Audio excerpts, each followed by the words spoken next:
Hola, bienvenido al audiolibro de la historia de la redención.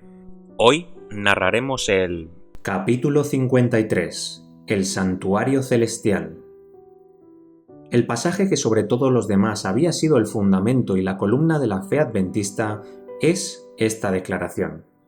Hasta 2300 tardes y mañanas, luego el santuario será purificado. Daniel 8:14. Esas habían sido palabras familiares para todos los creyentes en la pronta venida del Señor. Miles de labios repitieron gozosamente esta profecía como si fuera el santo y seña de su fe. Todos creían que de los acontecimientos predichos por ella dependían sus más brillantes expectativas y sus esperanzas más acariciadas.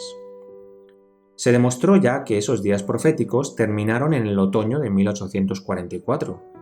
En concordancia con el resto del mundo cristiano, los adventistas sostenían entonces que la tierra, o a lo menos una porción de ella, era el santuario, y que la purificación del santuario era la de la tierra por medio de los fuegos del gran día final. Creían que eso ocurriría en ocasión de la segunda venida de Cristo. De allí la conclusión de que Jesús volvería a la tierra en 1844. Pero el tiempo señalado llegó, y el Señor no apareció. Los creyentes sabían que la palabra de Dios no podía fallar. Su interpretación de la profecía debía estar equivocada. Pero, ¿cuál era el error? Muchos cortaron temerariamente el nudo de la dificultad negando que los 2300 días terminaran en 1844. Ninguna razón se podía dar para asumir esa actitud, excepto que Cristo no había venido en el momento cuando se lo esperaba. Argumentaron que si los días proféticos hubieran terminado en 1844, Cristo habría venido para limpiar el santuario mediante la purificación de la tierra con fuego, y puesto que no había venido, los días no podían haber terminado. Aunque la mayor parte de los adventistas abandonó sus antiguos cálculos de los periodos proféticos y por lo tanto negó la validez del movimiento que se basaba en ellos, unos pocos no estuvieron dispuestos a renunciar a puntos de fe y a una experiencia que tenían el apoyo de las Escrituras y del testimonio especial del Espíritu de Dios. Creían que habían adoptado sanos principios de interpretación en su estudio de las Escrituras, y que era su deber aferrarse firmemente a las verdades que ya habían obtenido y continuar en el mismo plan de investigación bíblica.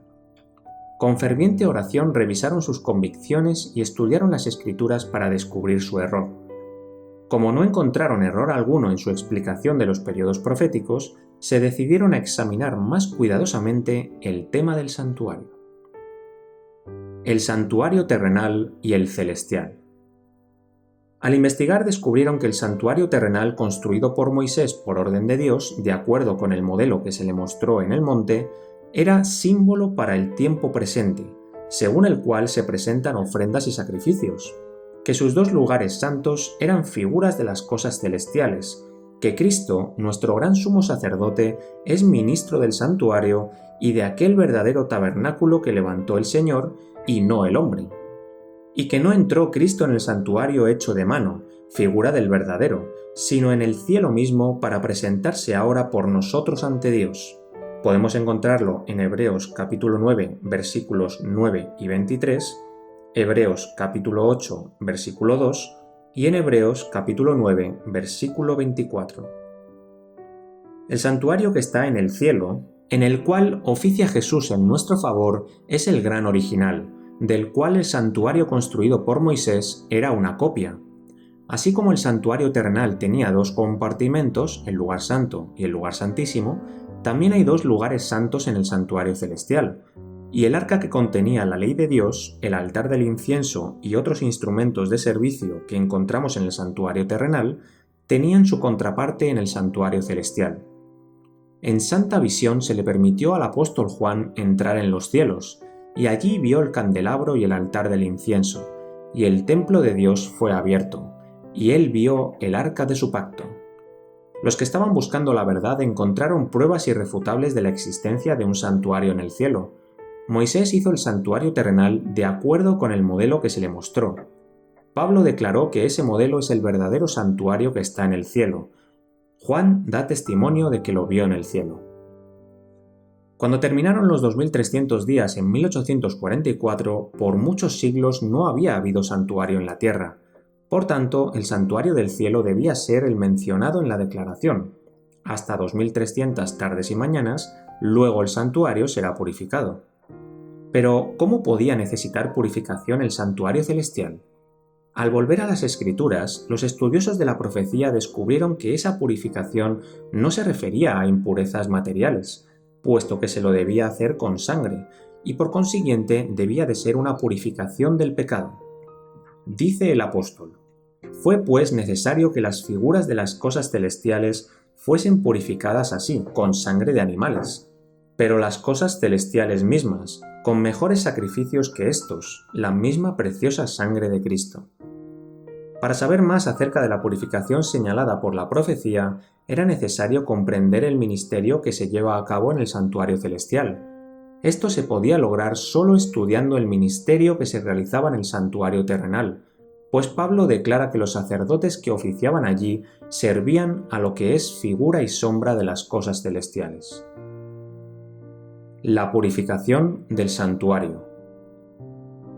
Así como los pecados del pueblo eran transferidos antiguamente, en forma figurada, al santuario terrenal por medio de la sangre de la ofrenda por el pecado, así nuestros pecados son, de hecho, transferidos al santuario celestial por medio de la sangre de Cristo.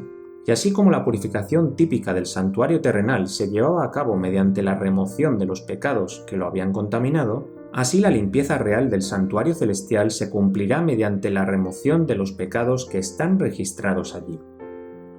Esto requiere un examen de los libros de registro para determinar quiénes, por medio del arrepentimiento del pecado y la fe en Cristo, están en condiciones de recibir los beneficios de su expiación.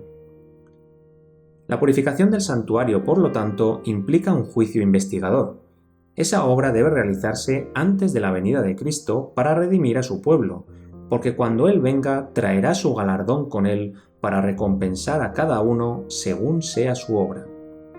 Así los que siguieron la luz de la palabra profética vieron que en vez de venir a la tierra al término de los 2300 días en 1844, Cristo había entrado en el lugar santísimo del santuario celestial a la presencia de Dios para realizar la obra final de expiación preparatoria para su venida.